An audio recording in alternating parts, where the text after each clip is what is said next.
কবিতা মাটির মଣିষ।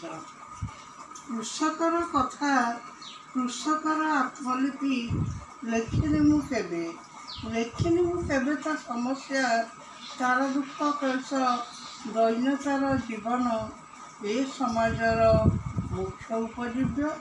କୃଷି ପ୍ରଧାନ ଦେଶ ଏହି ଭାରତ, କୃଷକ ତାର ଆତ୍ମା ମେରୁଦଣ୍ଡ।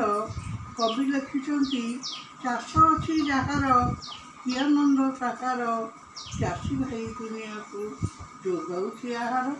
ଦରିଦ୍ରତା ତାର ଜୀବନ ସଭିଙ୍କୁ ଆହାର ଯୋଗାଏ, କିନ୍ତୁ ନିଜ ପାଇଁ ଅନ୍ନ ବସ୍ତ୍ର ସବୁକିଛି ଅଭାବ ତାହାର।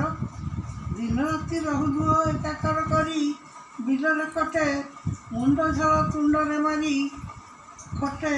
ବଢ଼ି ମରୁଡ଼ି ବଜ୍ରପାତ ଏସବୁ ତାର ନିତିଦିନିଆ ସାଥୀ।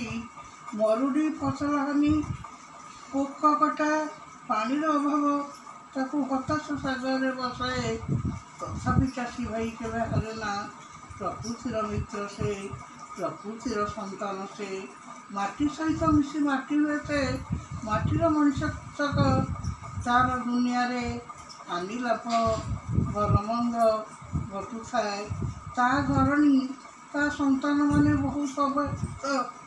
ସମାଜରେ ତାର ସ୍ଥାନ ଗୌଣ, ତଥାପି ସେ ନଥିଲେ ସମାଜ ନଥାନ୍ତା ରାଷ୍ଟ୍ର ଦେଶ।